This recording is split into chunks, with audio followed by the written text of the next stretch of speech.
என்ன ஐயா கதை, என்ன ஐயா செய்யறீங்க? போட்டு ஒருத்தனை போட்டு இந்த மாதிரி அடி அடின்னு அடிக்கிறீங்க. இந்த ஹெல்பிங் வீடியோ செய்யக்கூடிய மத்த யூடியூபர்ஸுக்கெல்லாம் வாய் இல்லை. அவங்களுக்கெல்லாம் பாத்தீங்கன்னா இப்ப வந்து கண் பார்வை போயிருச்சு. சொந்தங்களுக்கு வணக்கம். இந்த எஸ்கே விலாகர் ஹெல்பிங் வீடியோ செய்யக்கூடிய யூடியூபர். நானும் நிறைய விஷயங்கள் நிறைய தடவை கதைச்சிட்டேன். அதை பார்க்கும்போது உண்மையாகவே மனசுக்கு ரொம்ப ரொம்ப கஷ்டமா இருக்கு. அவன் தவறு செய்திருக்கான், தவறு செய்யல, இதெல்லாம் கடந்து ஒரு மனிதனாக நீங்க யோசிச்சு பாருங்க. அவன் வந்து தவறு செய்திருந்தா, பணத்தை கொள்ளையடிச்சிருந்தா, சட்டத்துக்கு முன்னுக்கு கொண்டு போய் நிப்பாட்டி இருக்கிறீங்க, அதுக்கு வாழ்த்துக்கள். ஒருத்தன் தவறு செய்யறான், கொள்ளையடிக்கிறான், அதை வந்து நீங்க முயற்சி செஞ்சு இந்த அளவுக்கு ஒரு வெற்றியை கண்டிருக்கீங்கடா, வாழ்த்துக்கள். சட்டம் அதை பார்த்துக்கொள்ளும், காவல்துறை விசாரிப்பாங்க யார் மேல தவறு இருக்கு அப்படின்றது. இலங்கை நாட்டுல சட்டங்கள் இருக்கு, சட்டத்தை தாண்டி தவறுகள் செய்தா அதை வந்து நீங்க சுட்டி காட்டுங்க, வெளியில கொண்டு வாங்க. அதுக்கு மேல வந்து அவங்களோட அம்மாட போட்டோ எடுக்கிறது, அவங்களோட தங்கச்சிட போட்டோ, இல்லாட்டி உதவி செஞ்ச புலம்பெயர் உறவுகளினுடைய அம்மா அக்கா அவங்களோட போட்டோ எடுக்கிறது, கெட்ட கெட்ட வார்த்தைகளால டிக்டாக்ல கதைக்கிறது, கெட்ட பாடல்களை போடுறது, தேவையில்லாத இறந்து போன மாதிரிக்கான சில விஷயங்கள்லாம் செய்யறீங்கடா. இப்ப நான் உங்கள்கிட்ட கேட்கறது, தவறு செஞ்சிருக்கேன், ஒரு குடும்பத்தோட வந்து தவறா கதைக்கிறேன், எங்கட சமுதாயத்துல இருக்கக்கூடிய எங்கட மக்களோட போய் வந்து கதைக்கிற விதங்கள் பிழையா இருக்கு, தவறா இருக்கு, அவர் கதைக்கிற ஒரு நோக்கமே வந்து ஒரு தவறா இருக்கு அப்படின்னா பல குற்றச்சாட்டுக்களை வைக்கிறீங்க தானே. அதுதான் உங்களோட பிரச்சனையாக இருந்தா ஏன் நீங்க அதை விட மோசமாக நீங்க நடந்து கொள்றீங்க? அப்ப தமிழர்களுடைய பண்பு, அறம், பாரம்பரியம், கலாச்சாரம் இதுவா? நீங்க உங்களோட மனசாட்சியை முதலாவது தொட்டு கேளுங்க. ஒருத்தன் தவறு செஞ்சிருந்தா நீதிமன்றத்துக்கு முன்னுக்கு கொண்டு போய் நிப்பாட்டிட்டீங்க, அங்க விசாரணைகள் நடக்கும், அங்க அவனுக்கான தண்டனைகள் கிடைக்கும். அப்ப அதை தாண்டி உங்களுக்கும் வந்து குடும்பம் இருக்கும், உங்களுக்கும் அம்மா அப்பா இருப்பாங்க, உங்களுக்கும் மனைவி இருப்பாங்க, பிள்ளைகள் இருப்பாங்க. அப்ப உங்களுக்கு யாராவது ஒருத்தவங்க வந்து இது போல செஞ்சா அந்த போட்டோ எடுத்து இறந்தது போல, இல்லாட்டி வந்து உங்களோட அக்காட போட்டோ தங்கச்சிட போட்டோ எடுத்து வந்து ஜாயின் பண்ணி கெட்ட கெட்ட கதைகள் எல்லாம் கதைச்சு போட்டா எவ்வளவு வலிக்கும். அப்ப அவங்களும் பாருங்க, அவங்களோட அம்மா எல்லாரும் அழுகுறாங்கன்னு. அந்த வீடியோவை நான் பார்க்கும்போது எனக்கு உண்மையாவே வந்து அவங்க நல்லவங்களா கெட்டவங்களா அதெல்லாம் அவங்களோட மனசுக்கு தான் தெரியும். அப்போ ஒரு யூடியூப் சேனல் அப்படின்றத தொடங்கி பல உதவிகளை வந்து புலம்பெயர் உறவுகள் மூலம் செஞ்சிருக்கிறாங்க. அதுல தவறுகள் நடந்திருக்கலாம், நடக்காம இருந்திருக்கலாம், அவர் நேர்மையா இருந்திருக்கலாம், உண்மையா இருந்திருக்கலாம், இல்லாட்டி பல தவறுகளை செஞ்சிருக்கலாம். அதெல்லாம் வந்து ஒரு நீதிமன்றத்துக்கு போனா அவர் என்ன தவறு செஞ்சிருக்காரு எல்லாம் விசாரிப்பாங்கன்னு. நீங்க நினைக்க கூடாது ஒரு காவல்துறையில வந்து காவல்துறையில போலீஸ் ஸ்டேஷனை கொண்டு போய் நிப்பாட்டிட்டா அங்க காசை கொடுத்து போட்டு உல்டா பண்ணிட்டு அங்க வந்துடலாம் அப்படின்ட்டு. அதெல்லாம் சாதாரண விஷயமே இல்லை. அந்த அளவுக்கு வந்து சந்தர்ப்பம் அப்படின்றது மிக மிக குறைவு. கட்டாயம் வந்து நீதிமன்றத்துல விசாரணைகள் நடத்தப்படும். அப்படி காசை கொடுத்து தப்பிச்சு வர முடியுமா இருந்துச்சுன்னா 14 நாள் வந்து உள்ளுக்கு தூக்கி போட்டிருக்க மாட்டாங்க. அவங்களும் இன்னொன்று யோசிக்கணும், பொடியன்மார்கள். அவங்க வந்து வயசு போன தாத்தாமார்கள் இல்லடாப்பா, அவங்களும் பொடியன்மார்கள். அவ பொடியன்மார்கள் அப்படின்றக்குள்ள வந்து ஒரு யூடியூப் சேனல் இல்ல, எங்கேயாவது போகும்போது வரும்போதெல்லாம் வந்து ஒரு பம்பலாதான் கதைப்பாங்க. சரி, ஓகே, இவ்வளவு நீதி, இவ்வளவு நேர்மையா, இவ்வளவு செம்மையா கதைக்கிற நீங்க வந்து ஏன் அந்த கஷ்டப்படுற குடும்பங்களை வந்து உங்களால வந்து கை கொடுக்க முடியல? நீங்க ஏன் உதவி செய்யறீங்க? நீங்க ஏன் அந்த கிராமத்துல இருக்க அந்த இளைஞர்களை அவ்வளவு கேள்விகள் கேட்கிறாங்க? பாராட்டுகள், சூப்பர், உண்மையாவே வந்து நல்ல விஷயம். உண்மையாகவே வந்து ஒருத்தன் வந்து உங்களோட ஊர்ல வந்து ஒரு குடும்பத்தோட கதைச்சு தவறா கதைச்சிருக்கிறான், வீடியோ வைரலா இருக்கு, அதை தட்டி கேட்டு இருக்கிறீங்க, பாராட்டுகள். இன்றைக்கு தையிட்டி விகாரையில வந்து பாருங்க போராட்டம் நடக்குது, இன்றைக்கும் நடக்குது. அது வந்து எங்கட மக்களினுடைய பூர்வீக மண். அந்த மண்ல வந்து சட்ட விரோதமாக ஒரு விகாரையை வந்து கட்டி இருக்கிறாங்க. அப்ப நீங்க அங்க போய் உண்மையான வீரனா இருந்தா, உண்மையான தமிழனா இருந்தா ஏன் நீங்க அங்க போய் உங்களால வந்து குரல் கொடுக்க முடியல? குரல் கொடுக்க மாட்டீங்க. ஏன் தெரியுமா? அங்க பாருங்க, குரல் கொடுக்குற எங்கட அக்கா மாரெல்லாம் கை இல்லாம இருக்கிறாங்க. ஏன் கை இருக்கிற அக்கா மாரெல்லாம் ஒருத்தரும் இல்லையா? அங்க இருக்கிற ஒரு அண்ணா ஒருத்தரை நான் பாக்குறேன்னா அவருக்கு வந்து கை இல்லடாப்பா. அப்ப கை இருக்கிற அண்ணா மாரெல்லாம் வந்து யாழ்ப்பாணத்துல இல்லையா? ஏன் நீங்க அங்க போக மாட்டீங்கடா? அங்க உங்களால குரல் கொடுக்க முடியாது. ஏன்டா போலீஸ் இருக்கிறான், ராணுவம் இருக்கு, ஏறி மிதிண்டு மிதிச்சு போடுவான். அப்ப உண்மையான தமிழனா இருந்தா உங்களால வந்து எதிர்க்கவே முடியாத ஒருத்தனா நீங்க எதிர்க்கணும். ஒரு சின்ன பொடியன்மார்கள் வந்து யூடியூப் சேனலை ஸ்டார்ட் பண்ணி அவனுகள் வந்து ஏதோ ஒரு நல்ல விஷயத்தை செஞ்சு கொண்டு போறானுகள். அப்படி தவறு செஞ்சிருந்தீங்க அப்படி ஆச்சுன்னா நீதிமன்றத்துக்கு முன்னாடி கொண்டு போய் நிப்பாட்டுங்க, தண்டனையை பெற்றுக் கொடுங்க. ஆனா அந்த கெட்ட கெட்ட வேலைகளை செய்யாதீங்க. அது ஒரு நீங்க யோசிச்சு பாருங்கன்னு, அது ஒரு நல்லமா, அது ஒரு நீதியான விஷயமா? உங்களோட குடும்பத்துல இருக்கிற யாரோ ஒருத்தவங்களோட போட்டோ எடுத்து இப்ப நீங்க வந்து இந்த உலகத்துல நல்லா யோசிச்சு கொள்ளணும். நல்லவங்க அப்படின்னு வந்து யாருமே இல்லை, தவறு செய்யாம யாருமே இல்லை, எல்லாருமே தவறு செய்யறதுதான். நான் உட்பட மோசமான கெட்ட வேலைகள், மோசமான கெட்ட கெட்ட தவறுகள் எல்லாருமே செஞ்சுதான் இருப்போம்.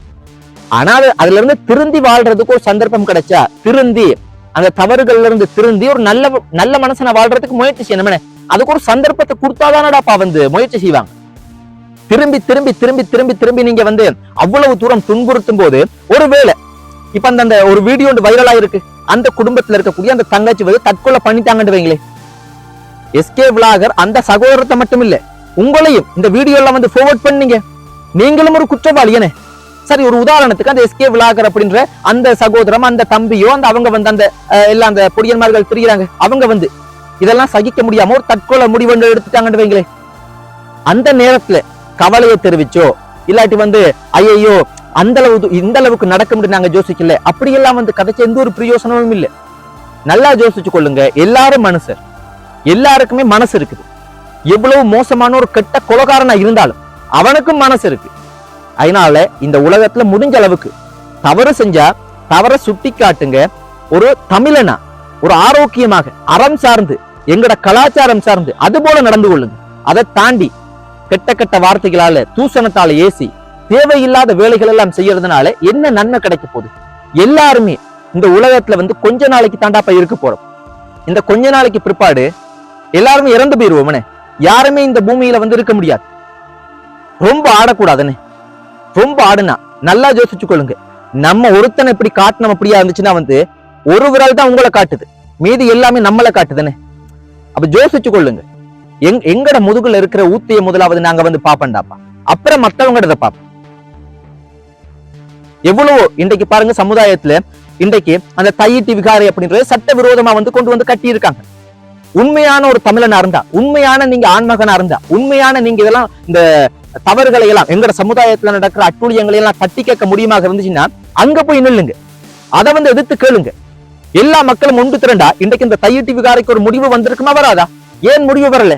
ஏன்னா அங்க ஒரு கொஞ்சம் மக்கள் தான் நிக்கிறாங்க, எல்லாருமே திரண்டு போறது இல்லை.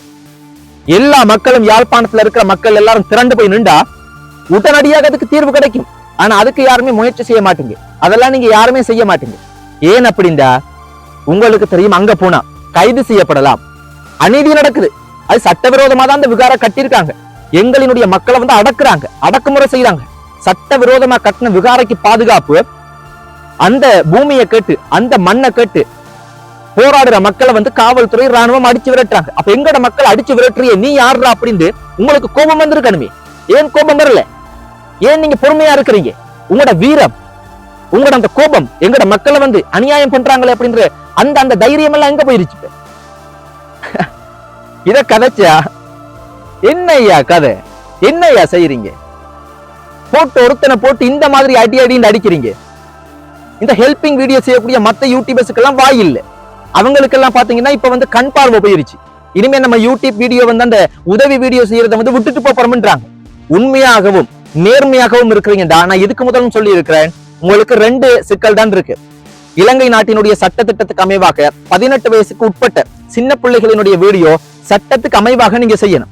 2வது, பதிவு செய்யப்பட்ட என்ஜிஓ மாதிரிக்கு இந்த ஹெல்பிங் வீடியோவை உங்களால கொண்டு போக முடியுமாக இருந்துச்சுன்னா உங்களுக்கும் அதுல வந்து ஒரு ஃபியூச்சர் இருக்குது, வாழ்க்கை இருக்குது, வருமானம் இருக்கு. உங்களுக்கு வந்து பாத்தீங்க அப்படியா இருந்துச்சுன்னா வந்து அதுல நன்மைகள் இருக்கு, அதிகமான மக்களுக்கும் நன்மை இருக்கு. இந்த மாதிரியான யூடியூப் வீடியோ யூடியூப் சேனல் எல்லாம் செய்யறதுக்கு முக்கியமான காரணம் வந்து இலங்கை நாட்டுல அதிகமான ஒன்று வருமானம், இன்னொன்று பாத்தீங்கன்னா வந்து அதிகமான வேலை வாய்ப்பு பற்றாக்குறை.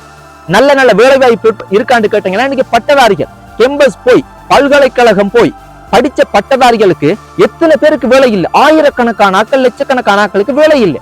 அப்ப அப்படியான சூழ்நிலையில் இருக்கும்போது அரசாங்கத்தை எதிர்த்து உங்களால குரல் கொடுக்க முடியுதா? கதைங்கடாப்பா, கதைங்க, நீதிய கதைங்க, நியாயத்தை கதைங்க, உண்மையை கதைங்க. தவறு செஞ்சா சுட்டி காட்டுங்க. அதை தாண்டி மனுஷனா நடந்து கொள்ளுங்க. நீங்களும் ஒரு மனுஷன் மாதிரி நடந்து கொள்வோம். நான் கதைக்கிறதுல பிழை இருக்கா? பிழை இருக்குண்டா பிழை என்று சொல்லுங்க, நான் திருத்திக் கொள்வேன். நான் மனுஷன், நான் கதைச்சுன்னா உண்மையாகவே வந்து இதெல்லாம் தவறு, இதெல்லாம் பிள்ளை, நீ புரியாம கதைக்கிறா தம்பி அப்படியா இருந்துச்சுன்னா சொல்லுங்க, ஓகே, நான் திருத்திக் கொள்றேன். திருத்திக் கொள்ள வேண்டியது எனக்கு என் மேலையும் நிறைய இருக்கு, அதே மாதிரி உங்கள்கிட்டயும் நிறைய இருக்குடாப்பா. முதலாவது அன்பை விதைங்க, அதுக்கப்புறம் கோபத்தை விதைக்கலாம். அன்பை விதைக்காம கோபத்தை விதைச்சீங்கடா எங்க அன்பு? இன்றைக்கு எல்லார்ட்டையுமே அன்பு வந்து தணிஞ்சு போகுது. அன்பு அப்படின்றது, பாசம் அப்படின்றது, கருணை, இரக்கம் அப்படின்றது யார்கிட்டயுமே இல்ல. கோபத்தை மட்டுமே விதைச்சு விதைச்சு விதைச்சு பெரிய ஆலமரமா நீங்க வளர்த்து என்ன செய்ய போறீங்க? எல்லாம் மனுஷன்டாப்பா, மிருகங்களை விட இந்த அனிமல்ஸை விட ஒரு அறிவு, பகுத்தறிவு, சிந்திக்கக்கூடிய அறிவு மேலதிகமா மனுஷனுக்கு தந்தது இந்த மாதிரியான செயற்பாடுகளை சிந்திச்சு செய்யணும். ஓகே மக்களே, வேற என்னத்தை கதைக்கிறது. நன்றி.